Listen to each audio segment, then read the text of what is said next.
प्रिय मित्रों, नमस्कार। हार्दिक अभिनंदन के साथ स्वागत है आपका हमारे चैनल में, जिसका नाम है लकी ज्योतिष चैनल। और आज का हमारा विषय होगा राहु केतु का महाराशि परिवर्तन वर्ष 2020 और इसका मीन राशि पर प्रभाव। जैसा कि आपको ज्ञात होगा कि 23 सितंबर 2020 से राहु और केतु का राशि परिवर्तन होने वाला है। 23 सितंबर 2020 से राहु मिथुन राशि से निकलकर वृषभ राशि में और केतु धनु राशि से निकलकर वृश्चिक राशि में गोचर करेंगे। राहु और केतु के गोचर से सामान्य लोग भयभीत हो जाते हैं, क्योंकि राहु और केतु के साथ आसुरी शक्तियां जुड़ी हुई हैं और इस वजह से लोग डर जाते हैं राहु केतु का नाम सुनकर। धीमी गति से चलने वाले ये दोनों ग्रह एक राशि में लगभग 18 महीने गोचर करते हैं और इस तरह से लंबे समय तक जातक के जीवन को प्रभावित करते हैं।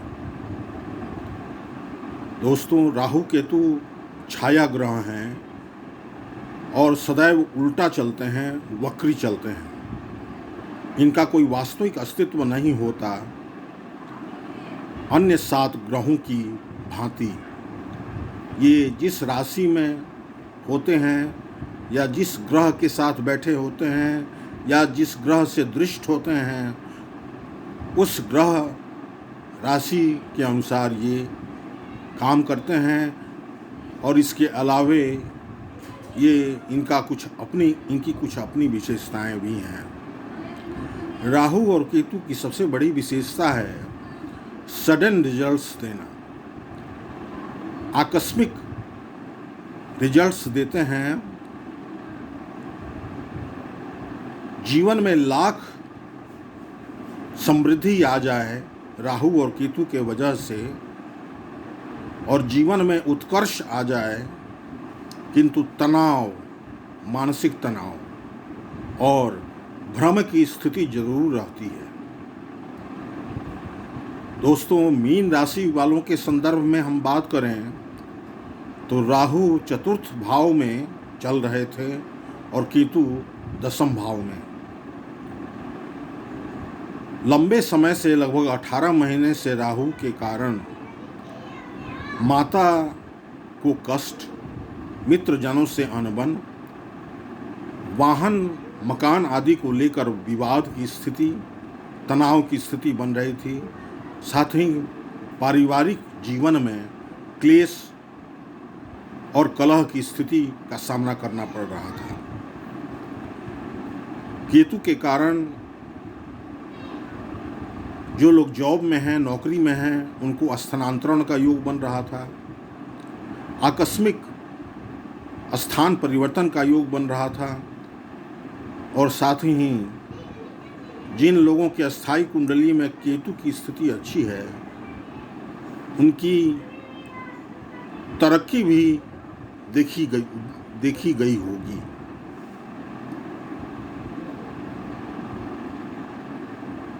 कुछ एक जो अच्छी राशियां हैं जिन पर राहु केतु के आगामी इस राशि परिवर्तन का शुभ प्रभाव पड़ने वाला है, उसमें से एक राशि मीन राशि भी है, क्योंकि राहु और केतु थर्ड हाउस, कुंडली के थर्ड हाउस, 6th हाउस और 11th हाउस में अपने बेस्ट रिजल्ट्स देते हैं।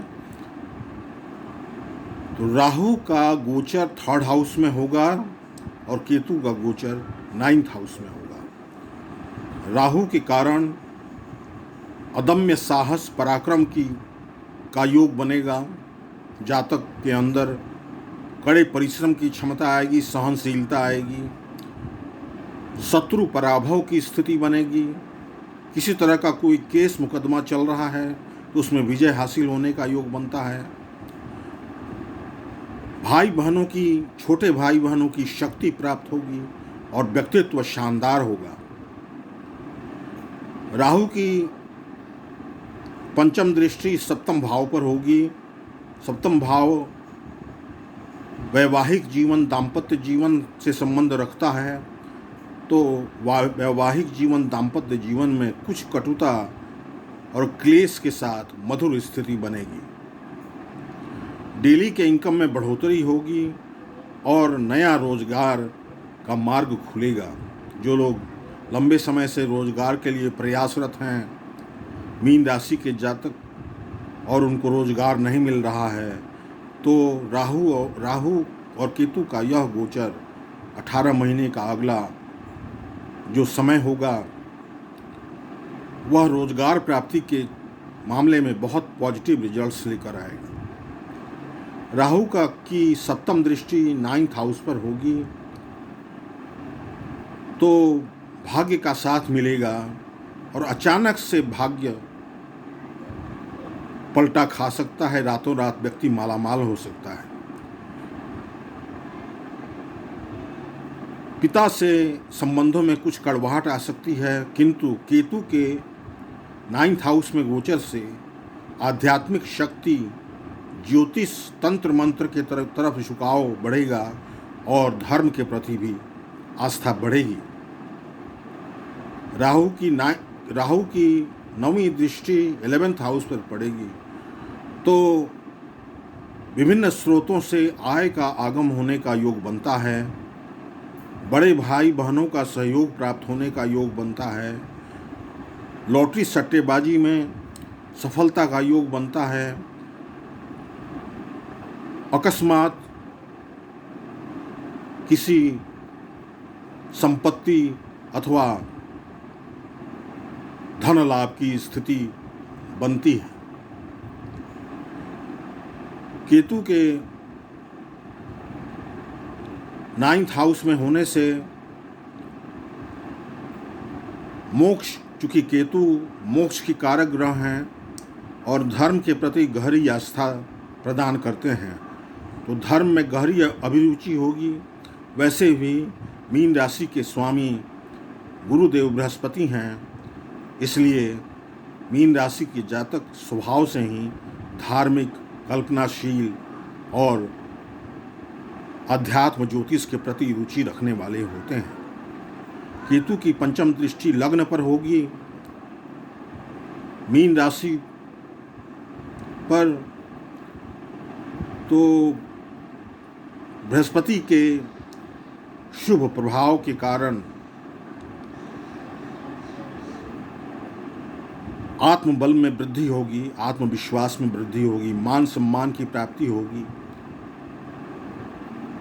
केतु की सप्तम दृष्टि 3rd हाउस पर होगी तो पराक्रम में वृद्धि होगी, साहस में वृद्धि होगी, कड़ी मेहनत की क्षमता आएगी, भाई बहनों का सहयोग प्राप्त होगा, छोटी मोटी लाभकारी यात्राएं करने को मिलेंगी और व्यक्तित्व शानदार होगा। केतु की 9वीं दृष्टि 5th भाव पर होगी तो पुत्र रत्न की प्राप्ति का योग बनता है। जिनको संतान होने वाला है, जिन मीन राशि के जातकों को, साथ ही लॉटरी सट्टेबाजी में सफलता का योग बनता है।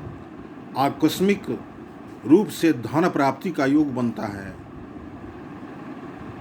संतान को लेकर कुछ चिंता की स्थिति बन सकती है, चिंताजनक स्थिति बन सकती है। संतान के शिक्षा को लेकर कुछ चिंता की स्थिति बन सकती है। वैसे कुल मिलाकर संतान की तरक्की होगी और संतान के तरफ से शुभ संदेश सुनने को मिलने के योग बन रहे हैं। कुल मिलाकर हम देखें तो मीन राशि वाले जातकों के लिए राहु केतु का आगामी गोचर पिछले गोचर से कई गुना बेहतर जाने वाला है और शुभ प्रभाव प्रदान करने वाला है। दोस्तों, यदि आप अपनी कुंडली एनालिसिस कराना चाहते हैं, अपनी पार्टिकुलर अपने कुंडली की जांच कराना चाहते हैं, क्योंकि यह फलादेश तो सामान्य रूप से सभी लोगों के लिए दिया जाता है और सभी लोगों पर समान रूप से लागू नहीं हो सकता। अपनी पार्टिकुलर कुंडली के बारे में कुंडली एनालिसिस कराना चाहते हैं तो इस नंबर पर, व्हाट्सएप नंबर है, इस नंबर पर आप पेड कंसल्टेशन के द्वारा कुंडली एनालिसिस करा सकते हैं। साथ ही राहु केतु के इस राशि परिवर्तन के आगामी राशि परिवर्तन का क्या प्रभाव पड़ेगा आपके जीवन पर, इसके बारे में भी आप कंसल्टेशन कर सकते हैं। बहुत बहुत धन्यवाद। नमस्कार।